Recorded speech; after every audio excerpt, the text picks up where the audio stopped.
நண்பர்களுக்கு வணக்கம். மீண்டும் உங்கள் குடந்தை ஆதி. இப்போ எதை பற்றி பார்க்க போகிறோம்னாக்கா, இந்த பண மோசடிகள் நிறையா நடக்குது இல்லையா? ஆன்லைன்லேருந்து ஸ்கேம் பண்ணி பணத்தை பிடுங்கிறது, இந்த மாதிரியான விஷயங்கள் பார்க்க போகிறோம். இதில் என்னென்னா, இதிலெல்லாம் நான் எப்படி மாட்டினேன், நான் எப்படி மாட்டி எவ்வளோ தூரம் பணத்தை இழந்திருக்கேன்றதை முதல்ல சொல்லிடுறேன் உங்களுக்கு. என்னென்னா, 1997 98வது வருடம் இருக்கும். அப்போ வந்து இங்கே சென்னையில் கிருபா அவுட்டோர் பப்ளிசிட்டின்ற ஒரு கம்பெனியில் நான் வேலை செஞ்சேன். அந்த கம்பெனி மூலமாக என்னை வந்து பெங்களூர், கர்நாடகாவுக்கு அனுப்பியிருக்கிறாங்க. அங்கே ஷிமுகா டிஸ்ட்ரிக்டில் ஒர்க் பண்ணிகிட்டு இருக்கேன். அந்த வயசு வந்து இந்த கவர்மெண்ட் வேலை கிடைக்காதான்ற மாதிரி எதிர்பார்த்துருப்போம்ல, அந்த மாதிரியான ஒரு டைமு. அப்போ என்ன ஆகுது, அங்கே உள்ள தந்தி பேப்பராக தினமலரான்னு மறந்துட்டேன், அதில் ஒரு விளம்பரம் வருது. டான்கோ இல்லை தாட்கோ இந்த மாதிரி ஏதோ ஒரு கம்பெனி நேமு, கவர்மெண்ட் அண்டர்டேக்கு அப்படின்ற மாதிரி போட்டு விளம்பரம் வருது.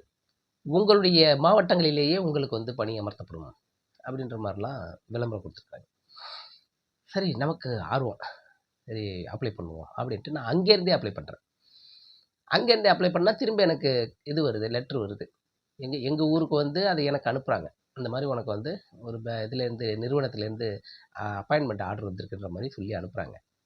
சரின்ட்டு அதை நான் வாங்கி பார்த்தாக்கா அது இன்டர்வியூ எங்கே எனக்கு வைக்கிறாங்க, சென்னையில் ஈக்கடுத்தாங்கல்ல, இப்போ காசி தேட்டர் தாண்டி இப்போ கத்திப்பாரா போகிற வழியில் ரைட் ஹேண்ட் சைடு.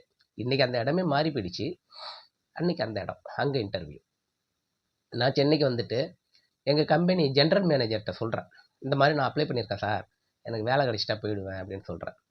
அவர் சொல்கிறாரு, இந்த மாதிரிலாம் ஸ்கேம் நிறைய நடக்குது, கொஞ்சம் பார்த்து நடந்துக்கப்பா, பார்த்து போயிட்டோம் அப்படின்னாரு. எனக்கு வந்து நமக்கு ஏற்படும் முன்னேற்றத்தை தடுக்க இப்படிலாம் பல வழியில் சிக்கல் வரும், நம்மளை வந்து தடை பண்ணுவாங்க, அதெல்லாம் மாட்டிடக்கூடாது, நம்ம போய் வேலையில் ஜாயின் பண்ணுறோம், பெரிய ஆள் ஆகிறோம் அப்படின்ற ஒரு சிந்தனையில் போயிட்டேன்.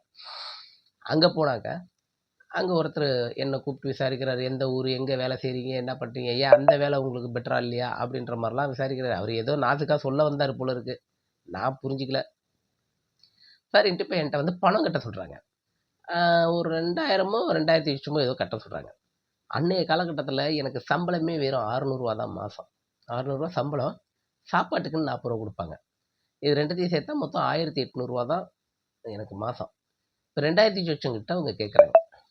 சரின்ட்டு நானும் ரெடி பண்ணி போயிட்டேன். அந்த பணத்தை கட்டிட்டேன். பணத்தை கட்டின பிறகு உங்களுக்கு வந்து இன்டர்வியூ வந்து பெங்களூரில் அப்படின்ட்டாங்க. இது என்னடா கூத்தா இருக்குது, சரி போவோம், ஏற்கனவே தான் நம்ம அங்கேருந்து தானே வந்தோம், போவோம் அப்படின்ட்டு மறுபடியும் நான் பெங்களூர் போகிறேன். பெங்களூர் போனாக்கா மறுநாள் கிளம்பி போகிறேன். நான் போய் சேர்றதுக்கு ஈவினிங் ஆகிடுச்சு. ஈவினிங் ஆகிட்டு ஒரு ஆட்டோவில் ஏறி போயிட்டுருக்கேன். அந்த அட்ரஸை விசாரிச்சுட்டு போகிறேன். அட்ரஸை விசாரிச்சுட்டு போனாக்கா ஒருத்தர்கிட்ட ஆட்டோ நிப்பாட்டி கேட்குறோம், இந்த அட்ரஸ் எங்கே இருக்குன்ட்டு.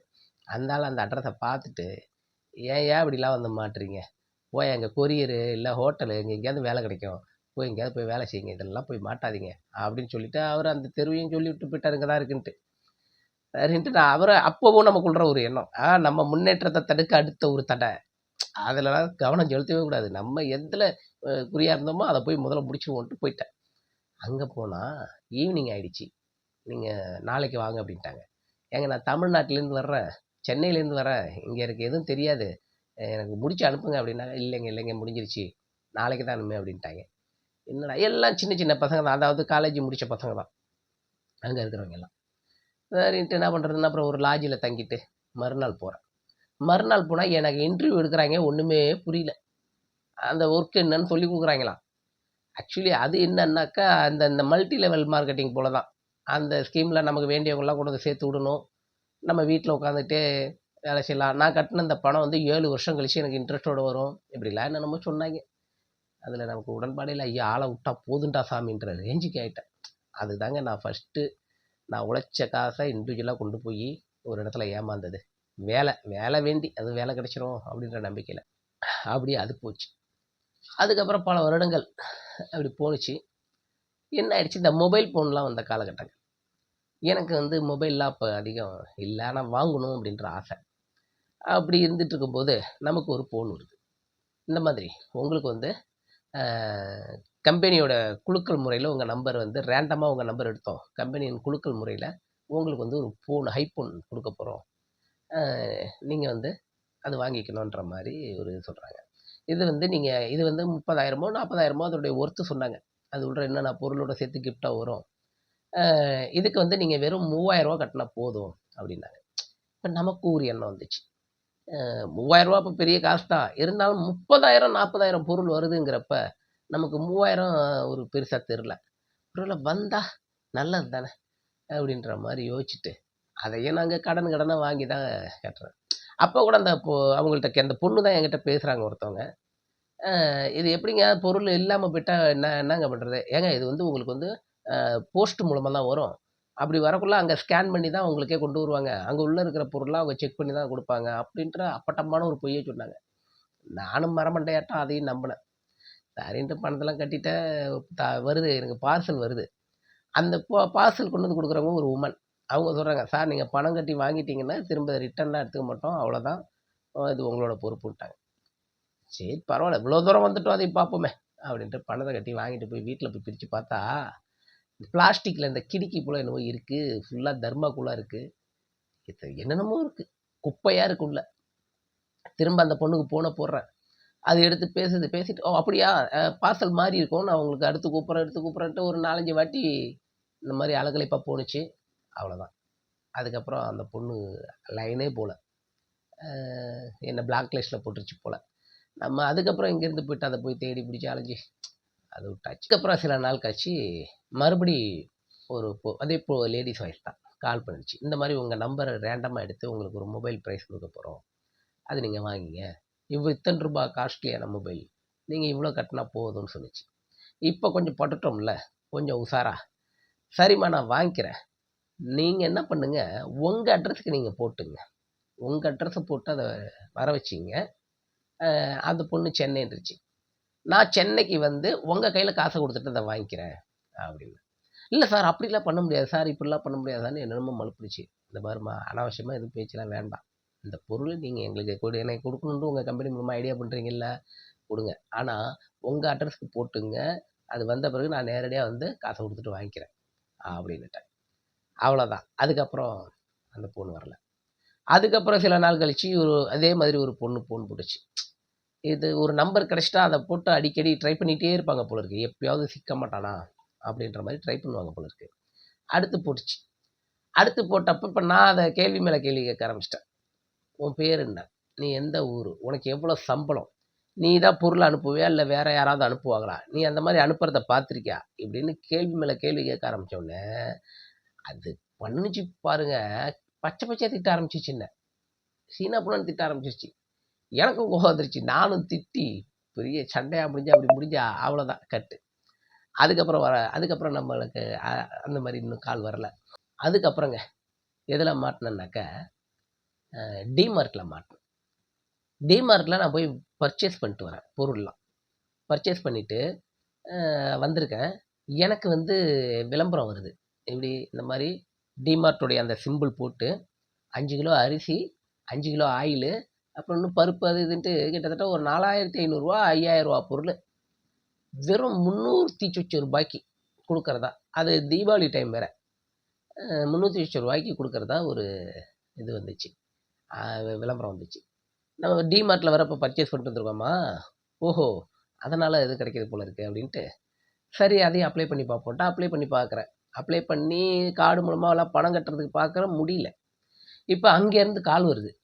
அந்த மாரி நாங்க டிமார்ட்லேருந்து பேசுறோம். நீங்க டிமார்ட்ல பர்ச்சேஸ் பண்றதுக்கு ட்ரை பண்றீங்களா அப்டின்ட்டு. ஆமாங்க ட்ரை பண்ணிக்கிட்டு இருக்கேன். எதுவும் ஒர்க் அவுட் ஆகல. பணமே கட்ட முடியலைங்க. என்னால ஒரு ஸ்டெப்புக்கு மேல முடியல அப்டின்றேன். இல்லைங்க நீங்க அப்படி அப்படி சாதாரணமா பண்ண முடியாது.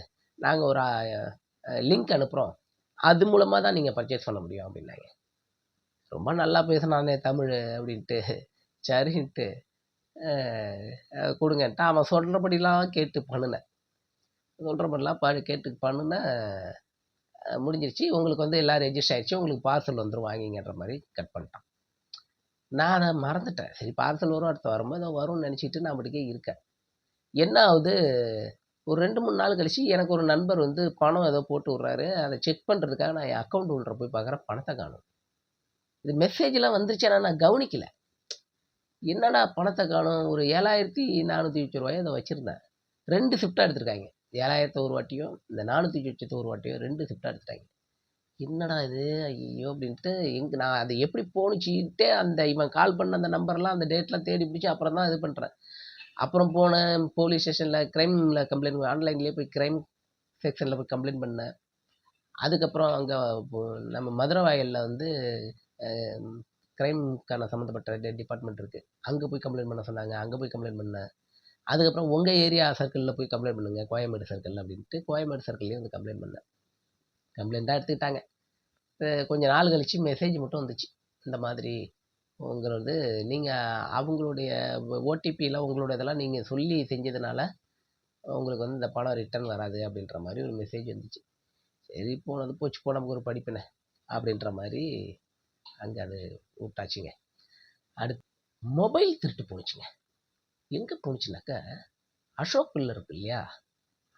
அங்கேருந்து நான் வந்து எஸ்ஆர்எம் காலேஜ் வர போறதுக்கு இருக்கேன். அப்ப ஏதோ சம்திங் மனக்குழப்பம். அப்படியே அங்க அசோக் பில்லர்ல பஸ்ஸுக்காக வெயிட்டிங்ல உட்காந்துருக்கேன். என்ன வாட்ச் பண்ணிட்டே இருக்காங்க. ஆனா அவங்க என்ன மாரி தெரியுங்களா, இந்த மொபைல்லாம் திருடுறாங்க. இந்த மொபைல நோண்டிட்டு, பாட்டு கேட்டுக்கிட்டு, கையிலேயே வச்சுக்கிட்டு இப்படிலாம் இருக்கிறாங்கல்ல, அவங்கள்ட்ட மோஸ்ட்லி யோசிக்க மாட்டேங்கிறாங்க. இந்த மொபைல தொடாம அப்படியே பாக்கெட்லயே மொபைல வச்சுக்கிட்டு, வேற ஏதாவது சிந்தனையில நம்ம பாட்டுக்கே உட்காந்துருந்தோம்னு வைங்க, கரெக்ட்டா அப்படியே வாட்ச் பண்றாங்க. இவனெல்லாம் ஈஸியா எடுத்துடலான்ட்டு. பஸ் ஏறிட்டேன், போகுது, காசி தியேட்டர்லாம் தாண்டி போகுது. பாக்குறேன் மொபைல காணோம் பாக்கெட்ல. மொபைல காணோம், யாரோ எடுத்துட்டாங்கன்றேன். அந்த சுத்தி இருந்த யாருமே எனக்கு ஹெல்ப் பண்ற மனநிலையில யாருமே இல்ல. கண்டக்டர் அவரு பாட்டுக்கே அத கண்டுக்கிற மாரியே இல்ல. டிரைவர் அவரு கண்டுக்கிற மாரியே இல்ல. பொதுமக்களும் கண்டுக்கிற மாரியே இல்ல. பக்கத்துல இருக்கிற ஒரு ஆளு மட்டும், "இப்பதான் தம்பி உன் பாக்கெட்ல பார்த்தான்றான்." ஆமாங்க, இப்பதாங்க காணோன்றான். எனக்கு கண்டுபிடிக்கவே முடியல. எனக்கு வேற அவன் வந்திருக்கிறவன் ஒருத்தனா வந்திருக்கானா? 4, 5 பேரா வந்திருக்கிறாங்களா? எதுவும் தெரியல. அப்படியே போச்சுங்க. அத கண்டுபிடிக்க முடியாமலே போயிடுச்சு அந்த மொபைலு. சரின்ட்டு அதுக்கப்புறம் வந்து நான் அதுவும் கம்ப்ளைண்ட் பண்ணேன். போலீஸ் ஸ்டேஷன்ல கம்ப்ளைண்ட் பண்ணா, இந்த இஎம்ஐய வச்சு கண்டுபிடிக்கலாம் அப்படி இப்படிம்பாங்கல்ல. அதெல்லாம் கரெக்ட்டா ஏன்னா புது ஃபோன் அது. அந்த இஎம்ஐ நம்பர்லாம் குடுத்து இது பண்ணா. அந்த போலீஸ் வேற ஒரு ரூ. 500 பணத்த வாங்கிட்டான். ரூ. 500 இது இப்படிலாம் காசு கேட்டா குடுக்காதன்னு இன்னொரு போலீஸும் சொன்னாங்க. ஆனா நமக்கு ஒரு பயம். ஒருவேள காசு குடுக்காம போய் கண்டுபிடிச்சு குடுக்காம போயிட்டா, அப்படின்ற பயத்துல அதுவும் குடுத்தான். வரல. அந்த ஃபோனும் போச்சு. எக்ஸ்ட்ரா ரூ. 500 போச்சு. அது வரவே நானும் அதுக்கப்புறம் ஒரு மாசமா அந்த போலீஸ் ஸ்டேஷன்ல போய் ஃபாலோ பண்ணேன். இந்த மாரி மொபைல் கிடைச்சிச்சாங்கன்ட்டு. அது ஒரு போலீஸ் வேற சொன்னாரு நாசுக்கா. கிடைச்சிடும் நம்புறியா தம்பி? அப்படின்ட்டு. அப்புறம் அது அப்படியே போயிடுச்சுங்க. இந்த மொபைல் திருட்டு இது இது சொல்லக்குள்ள எனக்கு இந்த ஏடிஎம் கார்டு திருட்டு ஞாபகத்துக்கு வந்துருச்சு. என் தங்கச்சியோட மாமியார். அவங்களுக்கு எழுத படிக்க தெரியாது. அவங்க ஏடிஎம்ல போய் பணம் எடுக்கிறதுக்கு போயிருந்திருக்காங்க. அங்க என்ன பண்ணியிருக்காங்க, அவங்களுக்கு பயன்படுத்த தெரியாதுங்கிறதுனால, ஒரு அந்த ஏடிஎம்கிட்ட இருந்த ஒருத்தவங்கள்ட்ட இந்த கார்ட்லேருந்து பணம் எடுத்து குடுங்க அப்படின்ட்டு. எப்படி இவங்கெல்லாம் கரெக்ட்டா அந்த மாரி ஆளுங்கலாம் இதுவாகுறாங்க அப்படின்னு யோசிச்சாக்க, அந்த மெயினா ஏடிஎம்ல பணம் எடுக்க வர்ற அந்த இடங்கள்ல இவங்க வெயிட் பண்ணுவாங்க போல இருக்கு. ஆளுங்கலாம் பார்த்துட்டு, யார் யார் வர்றாங்க, என்ன பண்றாங்கன்ட்டு அப்படியே கியூல நிக்கிற மாரியே வெயிட் பண்ணுவாங்க போல இருக்கு. யாராவது தடுமாறக்குள்ள இவங்கள்ட்ட இவங்களா கேட்கலாம். இல்ல இவங்கள்ட்ட அவங்க கூட குடுக்கலாம். அந்த மாரியான சமயத்த இவங்க பயன்படுத்துறாங்க போல இருக்கு. இவங்க என்ன பண்ணியிருக்காங்க, அதுலேருந்து பணத்த கொஞ்சம் எடுத்து குடுங்கன்ட்டு சொல்லி, அந்த பின் நம்பர்லாம் சொல்லி எடுத்துருக்காங்க. இவங்களுக்கு வேண்டிய பணத்த எடுத்துருக்காங்க. எடுத்துட்டு, இவங்க கார்ட வந்து அவங்க வேற கார்ட மாத்தி குடுத்துட்டு, எங்க அத்தையோட கார்ட எடுத்துட்டு போயிட்டாங்க. எடுத்துட்டு போயிட்டாங்க. வீட்டுக்கு வந்த பிறகு தான் தெரியுது, இது யாரு வேற ஏதோ ஒரு கார்டா இருக்கேன்ட்டு வீட்ல உள்ளவங்க கேட்ட பிறகு, கார்டு மாறிடுச்சு. சரி என்ன ஆச்சு? பேங்க்ல அ அத பத்தி கேட்கலாம் அப்படின்னு எனக்கு ஃபோன் போட்டு சொல்றாங்க. நான் அக்கவுண்ட் நம்பர்லாம் கேட்டு, பேங்க்ல தெரிஞ்ச நபர் மூலமா அத விசாரிக்கிறேன். அந்த எந்த ஏடிஎம் கார்டு அந்த திருட்டு போனுச்சோ, அதுலேருந்து ஒரு 50 கிலோமீட்டர் தள்ளி ஒரு பர்னிச்சர் கடையில பர்னிச்சர்ஸ் பர்ச்சேஸ் பண்ணியிருக்காங்க. அப்படின்ற மாரி ஒரு தகவல். ஒருவேள அவங்க எடுத்துட்டு போய் கார்ட வச்சு பர்னிச்சர் தான் பர்ச்சேஸ் பண்ணாங்களா? இல்ல இந்த பர்னிச்சர் கடைக்காரன்லாம் சேர்ந்து கூட்டு களவாணியான்னு தெரியல. அந்த பணம் போச்சு. பாவம் அதுக்கப்புறம் ஒரு எலிசபெத் அம்மான்னு எனக்கு வேண்டியவங்க அவங்களும். வயசானவங்க. அவங்களுக்கு இந்த சொந்தக்காரங்க, இந்த பார்க்க வரவங்கலாம் காசு குடுத்துட்டு போவாங்க இல்லையா? அதெல்லாம் அப்படியே கொஞ்சம் கொஞ்சமா சேர்த்து வச்சு அவங்களுக்கு யாருமே சொந்த பந்தம் இல்ல. அது தெரிஞ்சவங்க இப்படி வந்து குடுக்குற காசெல்லாம் வச்சுக்கிட்டு, அவங்க வாழ்வாதாரத்த அவங்க பயன்படுத்திட்டு இருந்தாங்க. ஒரு ரூ. 10,000 அக்கவுண்ட்ல இருந்திருக்குங்க. அவங்களுக்கு போன போட்டு இந்த இந்திக்காரன் பேசுவான்ல, "கார்டு மேலே இருக்கிற 16 நம்பரை சொல்லு கில்லும்பான்ல." அந்த மாரி சொல்லி கேட்டு, "உங்க இதுக்கு அக்கவுண்ட் முடங்க போகுது. நாங்க அத சரி பண்றோம்னு" சொல்லி கேட்பாங்கல்ல. அந்த மாரி இந்த அம்மாட்ட சொல்லி, இந்த அம்மாவும் என்ன பண்ணியிருக்கு, இதுக்கு தெரியாது விவரம். பக்கத்து வீட்ல போய் குடுத்துருக்கு ஃபோன. இந்த மாதிரி சொல்கிறாங்க.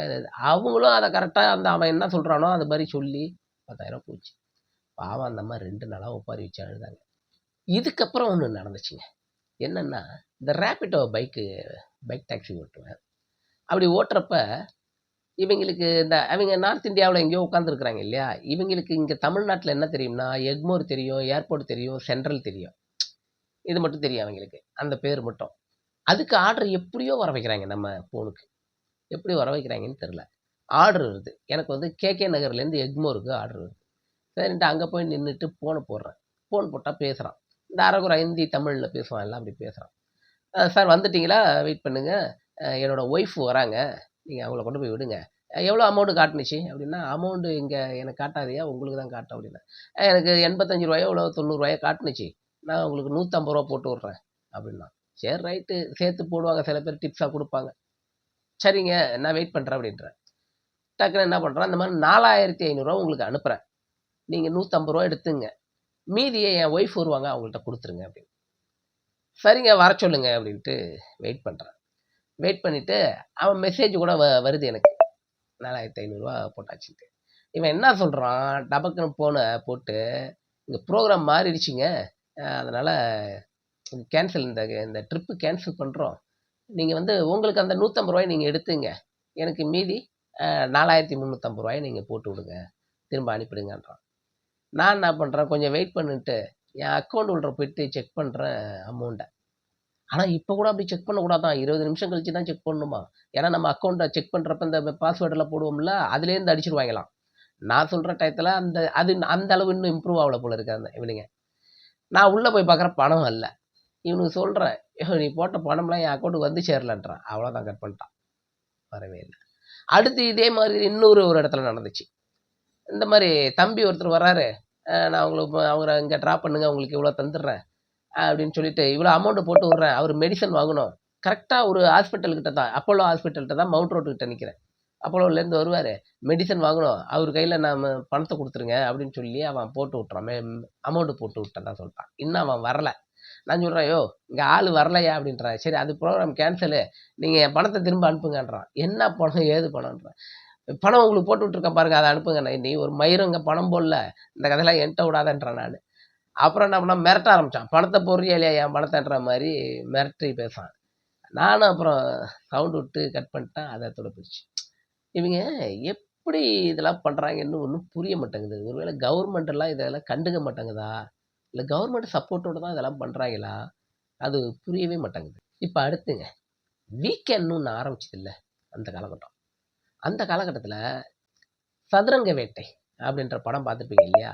அந்த சதுரங்க வேட்டையில் ஒரு ட்ராமாட்டிக் பண்ணுவாங்க இல்லையா, அதை அப்படியே கண்ணால் பார்த்தேன். என்னை வந்து 2 நண்பர்கள் அழிச்சிட்டு போயிட்டாங்க. ஓ, பெரிய ஒரு பிஸ்னஸ்ஸு, நம்ம பெரிய ஆளாயிடலாம் அப்படி இப்படின்னு சொல்லி அழிச்சிட்டு போகிறாங்க. ஒரு 3 மாதம் போதும், நம்ம பெரிய ஆளாயிடலாம் அப்படின்ற மாதிரி கொண்டு போகிறாங்க. சரி, என்ன தான்ட்டு பார்ப்போமே அப்படின்ட்டு போனாக்க அங்கே வந்து அதே மாதிரி தான். நான் ஒரு பெரிய ஹோட்டலில் வந்து புக் பண்ணிட்டாங்க, ஒரு ஹாலை புக் பண்ணிவிட்டு. ஆனால் நல்லா செலவு பண்ணுறாங்க, இந்த மாதிரி மக்களை பிடிச்சி இது பண்ணுறதுக்கு நல்லா செலவு பண்ணுறாங்க. அங்கே உட்காந்துருக்கோம், வர்றாங்க ஸ்டேஜில் ஒவ்வொருத்தன் வந்துட்டு அந்த ஃபார்மாலிட்டிஸ்லாம் பேசி முடிச்சுட்டு அங்கேருந்து வர்றான் ஒருத்தன். நான் அந்த மாதிரி குக்கிராமத்தில் இப்படி இருந்தேன் அப்படி இருந்தேன், வீட்டில் எல்லாம் திட்டினாங்க, சல்லா காசுக்கு பயன் இல்லாமல் இருந்தேன், இன்றைக்கி என்னோடய BMW கார் வெளில நிற்கிது, நான் இவ்வளோ பணம் அக்கௌண்ட்டில் இருக்குது, எனக்கு இந்த வீக்கெண்ட் தான் அதை இது பண்ணிச்சிட்டு அவன் பேசுகிறாங்க. அங்கேருந்து வந்த ஒரு பொம்பளை பிள்ளை பேசுது, யாரோ பேசுகிறாங்க. இப்போ என்னை சேர்த்து விட்ட அந்த 2 பேர், பார்த்தீங்களா நமக்கு வந்து எதிர்காலம் பிரகாசமாக போகுது, நீங்களும் ஜாயின் பண்ணுங்க அப்படின்றாங்க. எப்பா, என்கிட்டலாம் காசு கிடையாது நான் ஜாயின் பண்ணுறதுக்கு. அது வந்து 7500 அந்த வீக்கெண்டு கட்டணும். என்கிட்டலாம் காசு கிடையாது ஜாயின் பண்ணுறதுக்கு, என்ன விட்டுடுங்கன்றேன். எவ்வளவோ அங்கே உள்ளே வந்துட்டா அவங்கள எப்படியாவது பிரெயின் வாஷ் பண்ணி காசு கட்ட வச்சிடுறாங்க. என்கிட்ட காசு இல்லையே, நீ எங்கேருந்து கட்ட வைப்ப. நான் வந்துட்டேன். அதுக்கப்புறம் அந்த நண்பர்கள் என்ன பண்ணுறாங்க, பாஸ் நீங்கள் கஷ்டப்படுறீங்க எனக்கு தெரியும், நீங்கள் ஒன்றும் இல்லை, நீங்கள் ஒரு 3000 கொடுங்க, மீதியை நாங்கள் போட்டுக்கிறோம், 4000 போட்டுக்கிறோம். இவங்களும் நல்ல பசங்க, ஆனால் இவங்க காசை கட்டிவிட்டாங்க. இவங்களுக்கு கீழே அந்த 2 பேர் சேர்க்கணும், அவங்களுக்கு கீழே 4 பேர் சேர்க்கணுன்ற ஸ்கீம் இருக்குல்ல, அதுக்காக இவங்க போராடுறாங்க. அது என்கிட்ட முடியுமா, என்கிட்ட அதெல்லாம் இல்லைப்பா, காசே இல்லை, நான் அப்படி கொடுக்க முடியாதுன்ட்டேன். அப்புறம் பேசி பார்த்தாங்க, விட்டுட்டாங்க. சரி, அதுக்கப்புறம் என்ன பண்ணாங்க, அவங்க ஊருக்கு போகிற சூழ்நிலை வந்ததுனால பெட்டை கொண்டு வந்து என் ரூமில் வச்சுட்டு போனாங்க. ஆனால் அது காந்த படுக்கை தான். உள்ள அந்த முடிச்சா இருக்கும்ல பெட்டில், அதுலலாம் அந்த 50 பைசா சைஸில் இது இருக்குது, காந்தம் இருக்குது உள்ள. படுத்தேங்க. ஒரு 2 நாள் படுத்தேன், உடம்பு சரியில்லாம போயிடுச்சு. ஐயய்ய! இது எதுடா வம்புன்ட்டு அத சுருட்டி வச்சுட்டேன். இதுக்கு அடுத்து என்னாச்சு, நான் அங்க தங்கியிருந்தப்ப ரூமுக்கு ஒரு பையன், நம்ம ஊர சேர்ந்த பையன் ஒருத்தன் வந்தான். வந்து தங்குனான். அவன் இந்த மாரி போஸ்டர்லாம் பார்த்துட்டு, இந்த மாரி அது ஒரு எம்எல்எம் கம்பெனி. அத பத்தி, "அண்ணா இந்த மாரிண்ணா ஒரு கம்பெனிண்ணே, ரூ. 4800 கட்டுனா போதுண்ணே. நமக்கு வந்து அங்க வேலைண்ணே. இது வரும், பணம் வரும்." அப்படின்ற மாரி என்னென்னமோ சொல்றான். அந்த ஸ்கீம் எல்லாம் அவன் சொன்னதெல்லாம் கேட்டேன். "இல்லடா தம்பி, இதெல்லாம் ஏமாத்து வேலை. இதெல்லாம் நம்பாத. உன்ன காச புடுங்கிட்டு விட்டுருவாய்ங்க." அப்படின்னு சொல்றேன். இவன் என்ன பண்றான், போய் பணத்தெல்லாம் கட்டிட்டு, அவைங்க ஒரு வாட்ச், அது ரூ. 50 பெருமானம் இல்லாத வாட்ச். அப்படி பளபளப்பா காட்டி, இவனை ஏமாத்தி இவன் தலையில குடுத்துட்டு, "இங்க பாருண்ணே, நான் கட்டுன ரூ. 4500 வாட்ச் குடுத்துட்டாங்கண்ணே. இது ஏமாத்துற வேலை இல்லண்ணே." அப்படின்ற மாரி சொல்லி, அவன் ஏதோ வந்து ஆஃபீஸ்க்கு நெனச்சுக்கிட்டு டெய்லி வேற அங்க போயிட்டான். இவனே தான் சாப்பாடு எடுத்துட்டு போவான். எடுத்துட்டு போயிட்டு அங்க சாப்பிட்டுட்டு அவன் ஒரு வாரம் அப்படியே இருந்தான். "சரிப்பா, நீ நல்லா பெரிய ஆள் ஆகு. ஒண்ணும் பிரச்சனை இல்ல." அப்படின்னு சொல்லிட்டு நான் விட்டுட்டேன். சில மாதங்கள் கழிச்சு மறுபடியும் மீட் பண்றோம். மீட் பண்றப்ப, "என்னப்பா ஆச்சு அந்த இதுல சேர்ந்தியனாண்ணே? நீங்க சொன்னீங்க. நான் அத கேட்கவே இல்லண்ணே. அவ்வளோதாண்ணே, அது போச்சுண்ணே. அவன்லாம் எங்க போனான்னே தெரியல. கம்பெனிலாம் காலி பண்ணிட்டு போயிட்டாங்க." அப்படின்ட்டான். இதே மாதிரி இப்ப இப்ப ரீசென்ட்டா எனக்கு வந்து ஒரு நண்பன். அவனும் அந்த ரேபிடோவுல பழக்கமான ஒரு நண்பன். அவன் வேற ஒரு கம்பெனில வந்து இந்த மாரினா ஜாப்பு. நீங்க பெரிய ஆள் ஆகணும்னு நினைக்கிறீங்கல்ல, ஒரு 5 வருஷம் ஸ்பெண்ட் பண்ணீங்கன்னா, நீங்க பெரிய புரொடியூஸ் பண்ணி படம் எடுக்கிற அளவு பெரிய கோடீஸ்வரன் ஆயிடலாம். நான் அதுல சேர்ந்துட்டேன். நான் இந்த மலேசியாலாம் சுத்திட்டு வந்துட்டு இருக்கேன். அப்படி இப்படிலாம் சொல்றான் வாங்கன்ட்டு. ஒரே ஒரு நாள் ஸ்பெண்ட் பண்ணுங்கண்ணே. நீங்க இந்த கால் மட்டும் அட்டெண்ட் பண்ணுங்க அப்படின்னான். சரிடா அட்டெண்ட் பண்றேன் அப்படின்ட்டு, அவன் என்ன ஆன்லைன்ல கான்ஃபரன்ஸ்ல அந்த கால்லாம் போட்டு விடுறான். ஒரு லேடி பேசுறாங்க. நான் என்ன நினைச்சுட்டு போறேன், இந்த மாதிரி வேலை இருக்கும். இதெல்லாம் செய்யணும். இதெல்லாம் செஞ்சுட்டாக்க இந்த மாரி நமக்கு வருமானம் வரும். அந்த ஏதோ டீட்டெயில் சொல்லுவாங்க போல இருக்குன்னு உட்காந்தாக்க. நீங்க வந்து நாளைக்கு பெரிய ஆளா ஆவணுமா? வேணாமா? சரி ஆவணுங்க. நாளைக்கு நீங்க கோடீஸ்வரரா ஆவணுமா? வேணாமா? ஆவணுங்க. அதுக்காக நீங்க வந்து இந்த இந்த இவ்வளோ நாட்கள செலவு பண்ண தயாரா இருக்கீங்களா? தயாரெல்லாம் இருக்கேன். முதல்ல என்ன வேலைன்னு சொல்லுங்க. இல்லைங்க. அதெல்லாம் அதெல்லாம் சொல்லுவோம். நீங்க தயாரா இருக்கீங்களா? உழைக்க நான் உழைக்கலாம் தயாரா தாங்க இருக்கேன். ஆனா என்ன வேலைன்னு சொல்லுங்க. அப்படின்னு உங்கள்ட்ட அவர்லாம் சொல்லலையா? யாரும் எதுவும் சொல்லல. நீங்க என்ன வேலைன்னு சொல்லுங்க. அது எனக்கு புடிச்சிருந்தா தான் நான் உள்ள வருவேன். இல்லாட்டி வரமாட்டேன். ஓ! அப்ப நீங்க இப்ப ஜாயின் பண்றதுல வரலையா? அது எப்படிங்க என்னன்னு தெரியாம எப்படி ஜாயின் பண்ணுவோம்? அது என்னன்னு சொல்லுங்கன்னா அவ்வளோதான். அவனுக்கு போயிடுச்சு. என்ன அவருக்கு டீட்டெயில்லாம் சொல்லாம நீ கொண்டு வந்தியா? அப்படி இப்படின்ட்டு. அங்க கட் பண்ணிட்டு அப்புறம் அவன் காலுக்கு வரான். என்னண்ணா நீங்க நீங்க இப்படி பேசிட்டீங்க. நான் என்னய்யா பேசினேன்?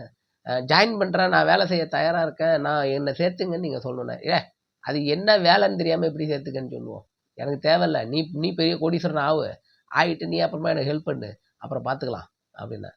இது நடந்தே கிட்டத்தட்ட 2021 இது நடந்தது.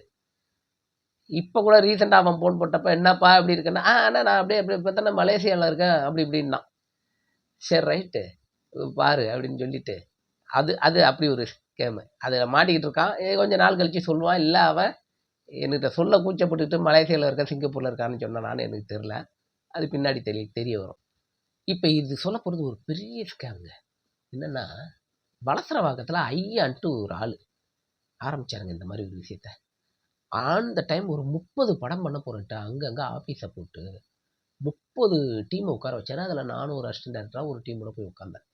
மதியம் சாப்பாடு வரும். பேட்டாலாம் கிடையாது. இப்ப அவரு என்ன பண்றாருன்னா, அந்த ஸ்கீம்ல 1,00,000 குடுத்தாக்கா 100,00,00,000. 100,00,00,000 10,00,00,000 தெரியல. அது ஏதோ ஒரு பெரிய அமௌண்ட். 1,00,000 நீங்க கட்டுனாக்க. இத நம்பி பல பேர் பணம் கட்டியிருக்கிறாங்க. ஐய்யய்யோ! பல கோடி போயிருக்குங்க. எல்லாம் வெயிட் பண்ணிட்டு இருக்கிறாங்க. பணம் வரப்போது, வரப்போது, வரப்போதுன்னு அந்த ஐயா செத்தே விட்டாரு. அந்த அவரு இருந்தப்ப என்ன ஆயிருக்கு, அந்த யார் யாரெல்லாம் சேர்றாங்களோ அவங்களுக்கெல்லாம் பைக் மொதற்கொண்டு வாங்கி குடுத்துருக்கிறாரு. இத நம்பிட்டாங்க எல்லாம். இன்னும் நம்பிட்டு உட்கார்ந்துருக்கிறாங்க. இதுல எனக்கு தெரிஞ்ச ஒருத்தரு. அவரு வந்து இந்த கேட்டரிங்க்கு ஆள் போடுறவரு. கேட்டரிங்க்கு ஆள் போட்டு சம்பாரிச்சு அவரு வந்து கோடீஸ்வரன் ஆனவரு. அவரு இருந்தது எல்லாத்தையும் உட்டுப்புட்டு, அவரு மட்டும் விடாம, அவர சார்ந்தவங்களெல்லாம் இழுத்து கொண்டு வந்து உட்டுப்புட்டு, இப்ப தவிச்சுட்டு உட்கார்ந்துருக்கிறாரு. இப்ப யாராவது வேலை குடுப்பாங்களா? கேட்டரிங்ல கூப்பிட்டு வேலை குடுப்பாங்களா? அப்படின்ற நிலைமையில அவரு போயிட்டு இருக்காரு. அவருக்கு கீழ என்னுடைய அசிஸ்டன்ட் டைரக்டர்ல நமக்கு தெரிஞ்ச தம்பி ஒருத்தன் என்ன பண்ணிட்டான், அவனும் கேட்டரிங்லாம் வேலை செஞ்சு சம்பாரிச்ச பணத்த 1,00,000 கொண்டு போய் கட்டிப்புட்டு, அவனும் உட்கார்ந்துருக்கான். இப்ப அவன் இந்த மேட்ரு இப்படி போயிடுச்சு. இன்னும் நம்பிட்டு தான் இருக்காங்க. மோடி கையெழுத்து போடணும், கவர்னர் கையெழுத்து போடணும், வந்துடும். அங்கேருந்து வருது, இங்கேருந்து வருது, சில பேருக்கு போய்க்கிட்டு இருக்கு அப்படின்ற தகவல சொல்லி, இன்னுமே காசு புடுங்குறதுல தான் இருக்காங்க. இவைங்கள நம்பி குடுத்துட்டு தான் இருக்காங்க. இதோ வரப்போகுது, இதோ வரப்போகுதுன்ட்டு. இவங்கள்ட்ட சொல்லிட்டேன், அப்படிலாம் வராதுங்க, ஏமாறாதீங்க, விட்ட தூரம் போதும், இனிமேலும் குடுக்காதீங்கன்னு சொல்றேன். ஆசை யார விட்டுச்சு? இந்த பையன் தம்பி இருக்கான்ல, இந்த கேட்டரிங் போயிட்டு 1,00,000 குடுத்தான்ட்டு. அது முடிஞ்சிருச்சா? அவன் சில நாள் கழிச்சு எனக்கு ஃபோன் போடுறான். சார் இந்த மாதிரி ஒரு ஒரு ஸ்கீம்ல சேர்ந்துருக்கேன். அது சூப்பரா இருக்கு. அதுல எனக்கு செக்லாம் வந்துருச்சுங்க. நான் உள்ள பூந்துட்டேன், பணம் கட்டியிருக்கேன், செக்லாம் வந்துருச்சு. எனக்கு பணம் வரப்போது, இனிமே வந்துட்டே இருக்கும்னா. நீ பணம்லாம் வர்றப்ப சொல்லு. இது எம்எல்எம் இது. இதெல்லாம் பணம் வராது. எவ்வளோ தூரம் உன்ன வச்சு புடுங்க முடியுமோ புடுங்கிட்டு அடுத்து இந்த கம்பெனியே காணா போயிடும் அப்படின்னேன். கேட்கல. அவனும் சில பேரை இழுத்து மாட்டி உள்ள விட்டுப்புட்டு, அடுத்து ஃபோன் போட்டு கேட்டப்ப சொல்றான். எங்க சார் நீங்க அப்பவே சொன்னீங்க. நான் தான் சார் கேட்கல. அப்படின்ற மாரி அவனும் அப்படியே தவிச்சுக்கிட்டு இருக்கான். அது போனது போனது தான். அடுத்து ஒரு ஸ்கேம் ஒண்ணுங்க. என்னன்னாக்கா, நீங்க 20,000 கட்டினால் டெய்லி ரூ. 700 உங்களுக்கு குடுக்கப்படும். அந்த டெய்லி ரூ. 700வும் வாரம் வாரம் நீங்க எடுத்துக்கலாம். வாரம்னா எவ்வளோ? 7 வாரத்துக்கு ரூ. 4,900 அவங்க எடுக்கலாம் இல்லையா? அந்த மாதிரி ஒரு ஐடியாவுல அவங்க வந்து இது பண்ணியிருக்கிறாங்க. இது பண்ணி அதில கட்டிவிட்டாரு. கட்டிவிட்டு என்ன வேற வந்து பிரெயின் வாஷ் பண்றாரு. நீங்க சேருங்க அப்படின்னு என்ன வேற வந்துக்கிட்டு வேணாம் சார். ஐயய்யோ! சார் நீங்க எடுத்துங்க முதல்ல. சம்பாரிங்க. 20,000 வாங்கிட்டு 700 இவரோட ஐடியா என்னாக்கா, ரூ.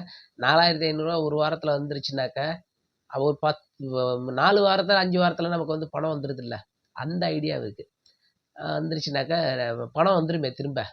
அப்படின்ற மாரி இவரோட பிளானிங். நம்ம தான் ஏற்கனவே சின்னாபின்ன ஆகி உட்காந்துருக்கோமே. நம்ம அதில போவோமா போமாட்டோம். அடுத்து சில நாள்ல இதே ஸ்கீம் மதுரையில வந்து பிரச்சனையாகி தெரிஞ்சு போய் பணத்த கட்டினவங்கலாம் தவிச்சிட்டு நிக்கிறதா நியூஸ்ல மேட்டர் வந்துச்சு. அந்த நியூஸ் ரீடர அப்படியே அனுப்பி விட்டேன். பாருங்கன்ட்டு. அப்புறம் அவரு அதுக்கப்புறம் என்ன பண்றது போயிடுச்சு. நான் நம்பி கட்டுனேன். அப்படின்ற மாரியான ஒரு தகவல் தான் அவரு சொன்னாரு. இப்ப ரீசென்ட்டா என் நண்பர் ஒருத்தரு. அவரு என்ன பண்ணாரு, இந்த மாரி ரியல் எஸ்டேட் ஒண்ணு நீங்க நாளைக்கு வாங்க. மட்டன் பிரியாணி, சிக்கன் பிரியாணி எல்லாம் அங்க குடுப்பாங்க. சாப்பிடலாம் குடுத்துருவாங்க. அதனால நீங்க வாங்க. நீங்க உங்க ஆதார் கார்ட நான் இத சொன்னா மட்டும் போதும். மாசம் 29,000 உங்க அக்கவுண்ட்க்கு குடுப்பாங்கன்னாங்க. இது என்னடா கூத்தா இருக்கு? எப்புட்றா ஆதார் கார்டு நம்பர வச்சுட்டு 29,000 நீ குடுப்ப? என்ன தான்டா பண்றாங்க என் ஆதார் கார்ட வச்சு? அதெல்லாம் இல்லைங்க. அதெல்லாம் தெரியாது. அவங்க கேரண்டியா சொல்றாங்க. 29,000 குடுப்போம். 29,000 மாசம் உங்களுக்கு வரும். எப்படிங்க வரும்? அவங்க ரியல் எஸ்டேட் பண்றாங்க ஜி. அது ஒரு இடம் வித்துச்சுனாக்க, அதுலேருந்து அதுக்கப்புறம் நமக்கு மாசம் மாசம் 29,000 வரும் அப்படின்னு. நான் கூட சரி, அது என்னன்னு தெரிஞ்சுக்கலாம். அப்படின்ட்டு. இப்ப யூடியூப் சேனலுக்கு ஏதாவது அந்த விலைக்கு சொல்லலாம் அப்படின்ற மாரி போகலான்னு தான் இருந்தேன். எனக்கு அவசரமா வேற வேலை இருந்துட்டதுனால நான் போகல அங்க. விட்டுட்டேன். என்னன்னா, அ இப்ப இவரு போயிருக்கிறாரு இல்லையா? இன்னும் சில நாள் கழிச்சு தான் தெரியும். இவர்ட்ட கேட்கிறேன். இது எப்படி வரும்? ஜென்ரலா யோசிச்சு பாருங்க. 29,000 எப்படி குடுப்பாங்க? அப்படின்னா, நான் எனக்கு மேல என்ன இன்ட்ரோடியூஸ் பண்ணாருல்ல, அவருக்கு கான்ஃபரன்ஸ் போடுறேன் கேட்கிறீங்களா? அப்படின்னாரு. அதெல்லாம் ஒண்ணும் கேட்க வேணாம். அவங்கலாம் தெளிவா ஒண்ணு பதில் வச்சிருப்பாய்ங்க. அதனால நீங்க போங்க சார். எனக்கு ஐடியா இல்ல. நான் இன்னொரு நாள் பார்த்துக்கிறேன் அப்படின்னு சொல்லியிருக்கேன். இது பின்னாடி தெரியும். அவர்கிட்ட ஒரு வேள கேட்டு என்ன நடந்துச்சுன்னு தெரிஞ்சதுனாக்க, நான் அத பதிவா போடுறேன்.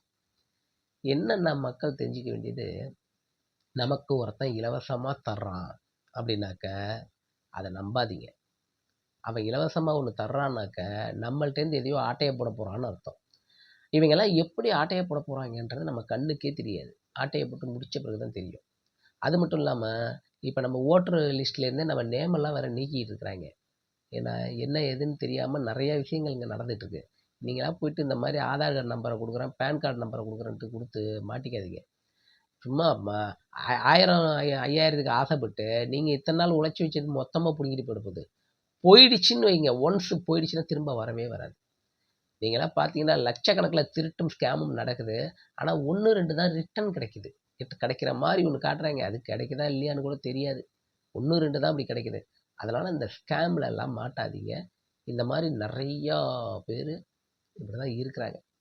இதே வேலையா தான், இதே பொழப்பா தான் இருக்கிறாங்க.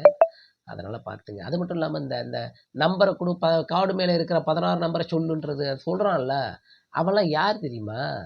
சும்மா 8வதுலேருந்து 10வது வரை படிச்ச பையன்.